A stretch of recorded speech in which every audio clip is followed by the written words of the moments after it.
जय हिंद जय भारत. आज आमच्याजवळ हे पैलवान आहे बघा, पैलवानाचा का दिसणारा पैलवान. यांचं नाव आहे देवराज पवार, जे सुधीर पवार यांचे चिरंजीव आहेत आणि साहेबराव पवार यांचे नातू आहेत. तर यांनी यांच्या परिवारानं हिंद केसरीच्या स्पर्धा भरवलेल्या आहेत. त्याबद्दल यांचं मत आणि यांचे विचार काय म्हणतात ते बघूया. माझं नाव देवराज पवार, हां. देवराज सुधीर पवार. हां माझे आजोबा साहेबराव पवार भाऊ यांच्या शतकपूर्ती वर्षानिमित्त ओके. आम्ही हिंद केसरीचं मैदान साताऱ्यामध्ये घेतलं आहे. 14 मे ते 17 मे बरं. या मैदानामध्ये देशातली दिग्गज पैलवान येणार आहेत.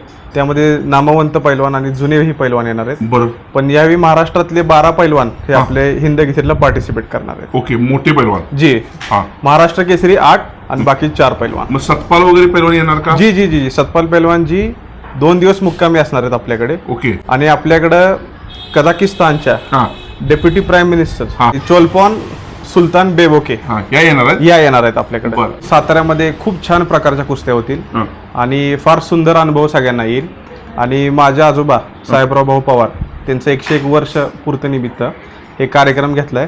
मीही भाग्यशाली की मलाही माझे 101 वर्षाचे आजोबा अजून बघायला मिळतात, एवढं तरुण ताट आहे. आणि म्हणून तुम्ही सगळ्यांनी आवर्जून साताराला 14 ते 17 मे छत्रपती शाहू स्टेडियम साताराला या आणि कुस्त्यांचा सुंदर अनुभव घ्या. धन्यवाद. नमस्कार.